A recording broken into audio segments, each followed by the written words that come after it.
So our book of the month for February is called Elle McKeen, Kickball Queen by Beth Mills. Has anybody ever played kickball? Gosh, I was terrible at kickball. I was never able to kick it very far. I just wasn't very good at sports, period. But I was good at other things, other games. Well, Elle McKeen was the kickball queen at her school.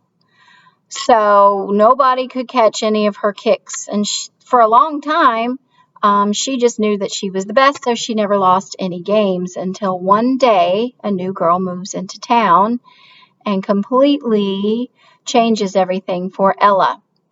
So this story, the author has a purpose for writing it. Of course, she wants to entertain us, but there is a lesson to be learned in this story. There is a theme that the author wants us to learn. So let's take a listen to Elle McKeen, Kickball Queen, and see if we can figure out what the theme of the story, the lesson is.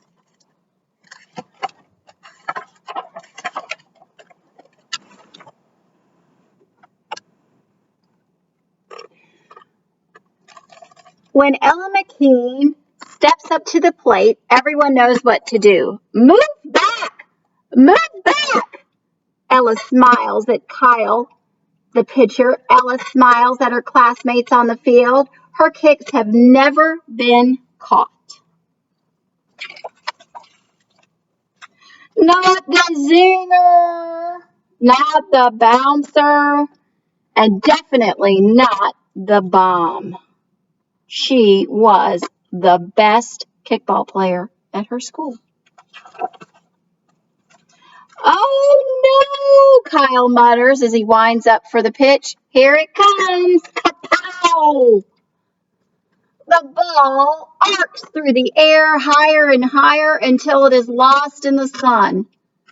The outfielders groan. It's a home run for sure again. But then... I've got it! I've got it! I've got it!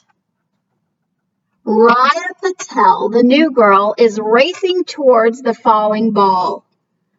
Oh no, thinks Ella, but nobody can catch. Thwap. Caught. Wow, what a great catch, yells Kyle. Everyone starts cheering, even Ella's own team. Then Ella's stomach starts to drop to her feet. Her hands clench into fists. She's feeling twitchy, turny, terrible burning in her chest. Her cheeks get hot. Her eyes fill with tears. And then she explodes. No, that's not fair. That's my best kick. Nobody can catch the bomb. I don't want to be out. I want to have a do-over. I was going to get a home run. That's not fair. You're not supposed to do that. I'm supposed to have everything. I don't like you. I don't want to play with you anymore. I'm the best, not you. I never lose. I never... Oh! Total meltdown. She reminds me of one of those little toddlers in the grocery store when they don't get their way. They throw themselves on the ground and have a massive fit. So after Ella's done with her fit, she stops and looks up. It is very quiet. There is no more cheering. There is no more talking. There is no more noise anywhere because everyone has stopped and is staring at her. Ella feels like crawling under home plate and staying there forever. How do you think she feels, Ella?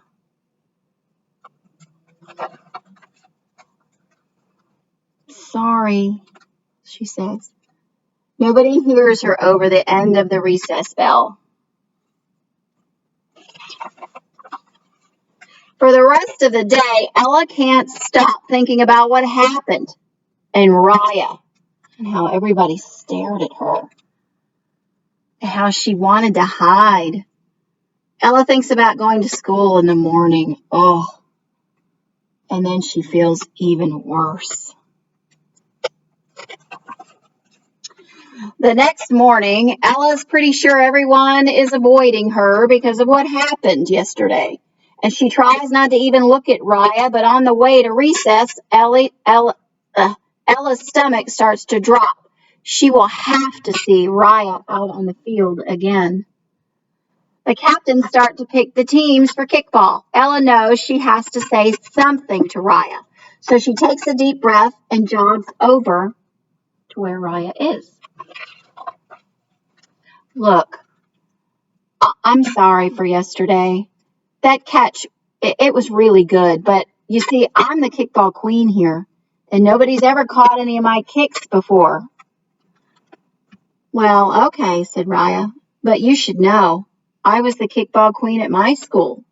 Definitely the best. And I can catch anything. So you better watch out. Really? Replied Ella. Well, we'll see about that. Raya smiles and said, all right, challenge accepted. So at the top of the second inning, Raya catches the bouncer only after 2 bounces and tags Ella out as she rounds for second.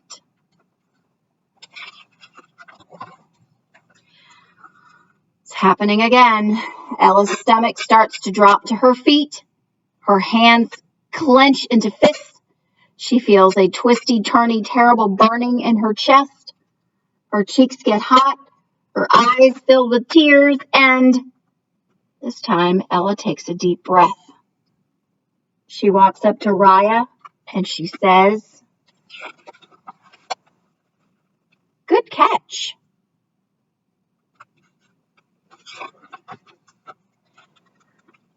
As Ella runs back to the bench, she thinks, I wonder if Raya can catch the zinger. And maybe they're both kickball queens. So what do you suppose the lesson is that the author wants us to learn in this story?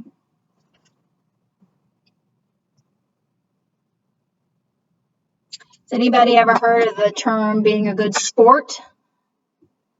Well, it is sportsmanship that the author wants us to be thinking about. And what is good sportsmanship and what is poor sportsmanship? Now, they're playing a game of kickball, but this can be with any game. I don't play kickball, but I play other games. You could play cards, Uno, board games like Monopoly, Chutes and Ladders. It could be a sport on the field, baseball, basketball. The main point is it's just a game. There are a couple things that you need to know about games. One thing is games are meant for fun. And the second thing is we can learn things when we play them, when we win and when we lose. Someone will always be better than us. Whether we think we're the best kickball player or the best at Uno or the best at Mario Kart or whatever game it is that you might think that you're the best, but I guarantee you there's somebody out there that knows a little bit more, and that's okay because they can teach us things. When we play a game, it is very important how we react to whether we win or whether we lose. Sure, there can be sore winners also, poor losers and poor winners. Just because you win a game doesn't mean that you get in someone's face and tell them how awful they were and that they lost. They already know they lost. You don't need to make them feel any better. Maybe you could offer to help them and learn some of your skills. And if you do lose the game, you certainly don't throw a fit like Ella. You saw how her classmates reacted. They stared at her like they in disbelief. They couldn't believe she was acting like that. And she was embarrassed, and she should have been, because that's not showing good sportsmanship. Games, someone will always win and someone will always lose. Always. But that doesn't mean you throw a fit or you embarrass the person that you're playing with. It's just a game. There are people that play sports professionally and make money at doing it, but the rest of us, we just play games because we want to learn different skills and we want to have some fun.